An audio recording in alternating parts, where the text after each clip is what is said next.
Samajwadi party की then है कि उत्तर प्रदेश में अल्पसंख्यक मुस्लिम 3 दर्जन के लगभग विधायक हैं कि किसी मुद्दे पर हमारी पार्टी में कोई मतभेद है। ऐसा कोई मतभेद नहीं है। किसी की अपनी कोई राय हो सकती है, उसकी अपनी विचारधारा हो सकती है। पीडीए का मतलब ये नहीं है कि सिर्फ पीडीए का मतलब ये है कि हम जिनको लीडरशिप दे रहे हैं, पीडीए उनको मजबूत कर रहा है।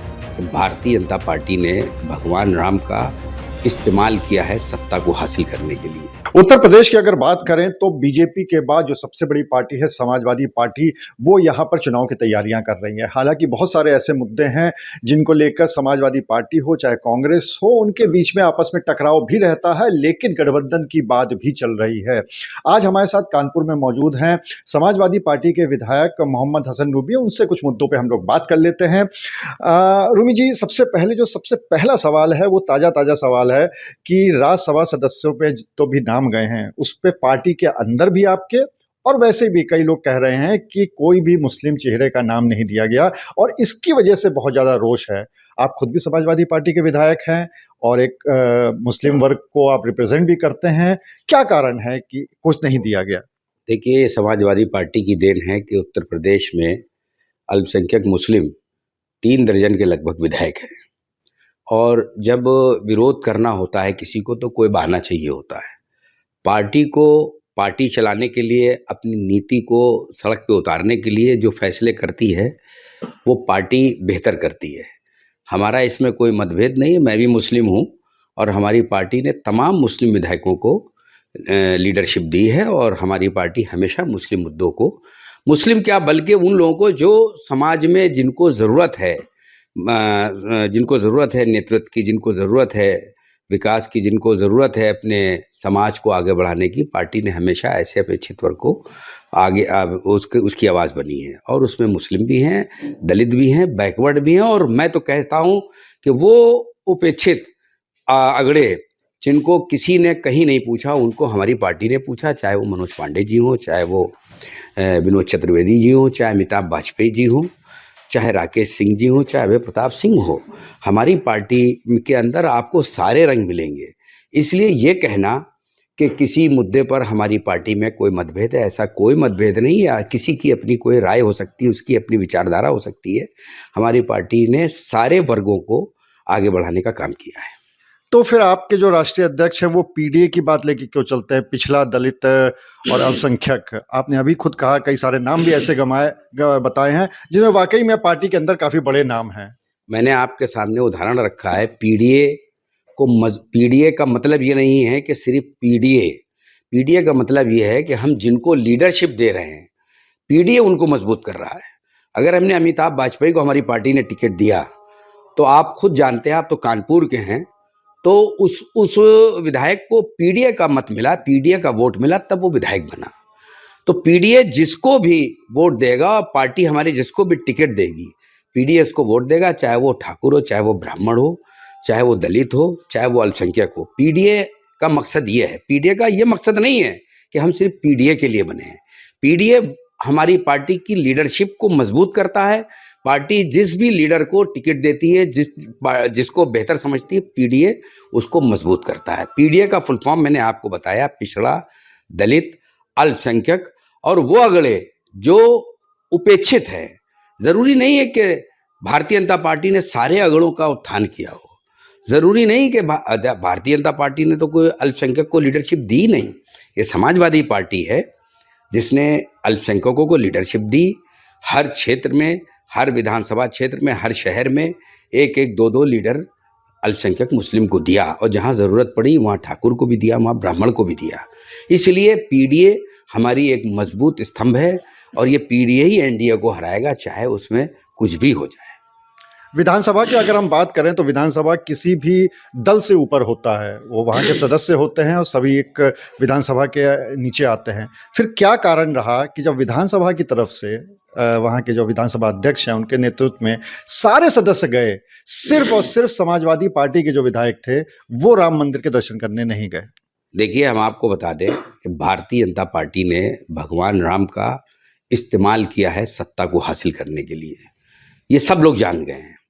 हमारी पार्टी उस एजेंडे में भारतीय जनता पार्टी के साथ कतई नहीं खड़ी हो सकती है। हमारी पार्टी की अपनी विचारधारा है।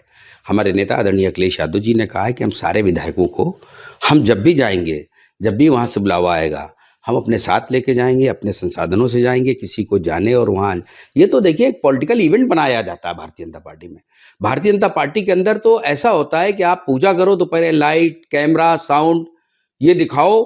पूजा पद्धति को बेचने का काम कर दिया है। क्या कभी आपने सोचा कि हम पूजा करने जा रहे हैं तो पहले हम कैमरे वाले को खड़ा करें, फिर लाइट वाले को खड़ा करें, तब पूजा करें? पूजा तो हम भगवान को, ईश्वर को, अल्लाह को राजी करने के लिए करते हैं, न कि हम दुनिया में किसी को राजी करने के लिए करते हैं। अब तो पूजा पद्धति को पहले पूरी दुनिया को दिखाओ फिर पूजा करो। तो हमारी पार्टी इस पे विश्वास नहीं करती। हमारी पार्टी भगवान को राजी करने के लिए, राम को राजी करने के लिए, जो जिस विचारधारा का है वो अपनी विचारधारा के, अपने जो जिस समाज से आता है, अगर हम मुसलमान हैं तो अपने अल्लाह को राज़ी करने के लिए, क्या मैं नमाज़ पढ़ूंगा तो पहले मैं कह दूंगा कि लाइट जलाओ, कैमरा जलाओ, पूरी दुनिया को दिखाओ कि नमाज़ पढ़ रहे हैं? हमारे यहाँ ऐसा नहीं होता है। इसी तरह कभी सनातन में भी नहीं ऐसा होता था, लेकिन ये एक 2014 के बाद एक नया फैशन आ गया।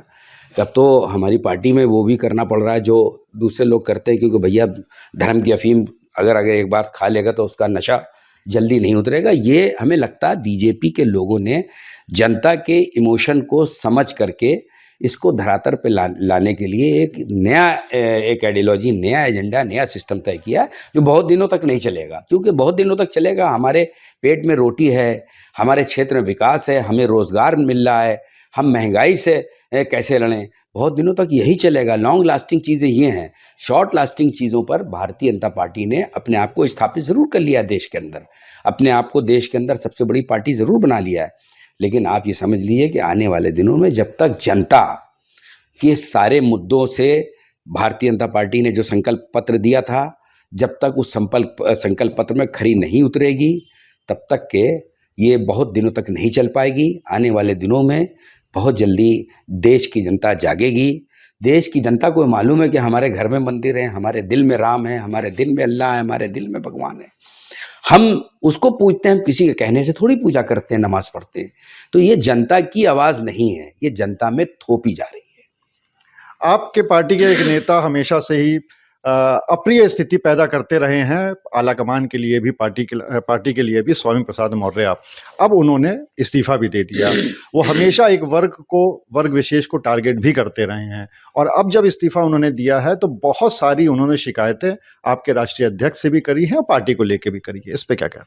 देखिए, मौर्य जी अपने आप में एक बड़े नेता हो सकते हैं, लेकिन हम जिस देश में रहते हैं उस देश के सारे धर्मों को, सारे समाज को एक साथ लेके चलने की पार्टी है समाजवादी पार्टी।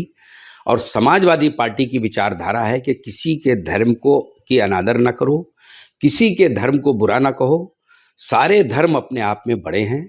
और बीइंग ए मुस्लिम तो हमारे हुजूर अकरम नबी करीम मोहम्मद सल्लल्लाहु अलैहि वसल्लम साहब ने हमेशा ये सिखाया है कि सारे धर्म के लोग, चाहे वो जिस धर्म को मानते हो, उनकी कभी भी आलोचना नहीं करनी चाहिए।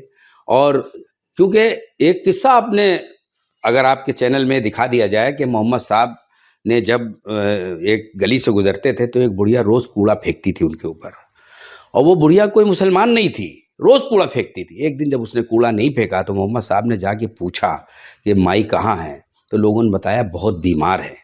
तो आपने उस बुढ़िया के इलाज की सारी व्यवस्था की। तो उसने कहा, ए मोहम्मद, मैं तो तेरे ऊपर रोज़ कूड़ा फेंकती थी और मैं तो तेरे मज़हब की आलोचना करती थी, तूने आज मेरा उद्धार किया, मेरा इलाज के लिए साथ दिया।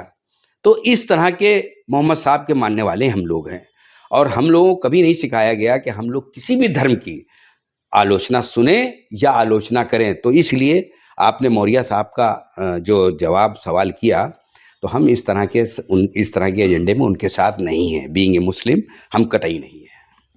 एक आखिरी सवाल, अगर हम कानपुर की बात करें तो गठबंधन तो प्रदेश में अभी भी पूरी तरीके से नहीं हो पाया है, सीटों की खींचातान चल रही है। और अगर कानपुर की बात करें तो 16 नाम कांग्रेस की तरफ से ऑलरेडी जा चुके हैं प्रत्याशिता के लिए, और सुनने में ऐसा आया है कि समाजवादी पार्टी से भी कुछ नाम जा चुके हैं। तो आखिर ये सीट जाएगी किसको? क्योंकि अगर आप ही के हम क्षेत्र की बात कर ले विधानसभा की, तो उसके मैक्सिमम कांग्रेस के ही वोट थे जो आपको मिले थे, और जिसकी वजह से आपने जीत भी दर्ज कराई थी। मैं आपकी इस बात से कतई सहमत नहीं हूँ।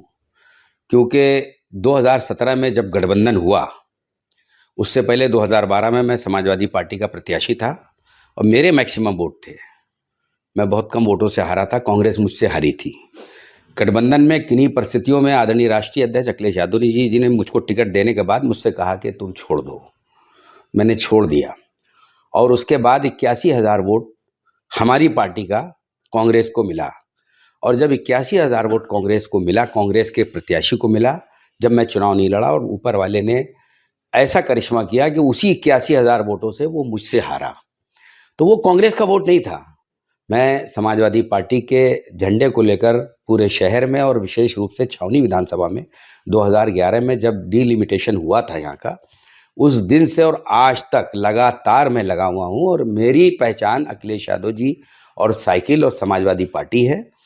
इसलिए समाजवादी पार्टी का वोट उनको मिला था। ये साबित कर दिया जनता ने कि तुमको जो 81,000 वोट हमने दिया था वो समाजवादी पार्टी का था और समाजवादी पार्टी को 81,000 वोट से जिताया और जो 13,000 वोट था कांग्रेस का वो उनको 13,000 मिला। वो सिटिंग एमएलए थे।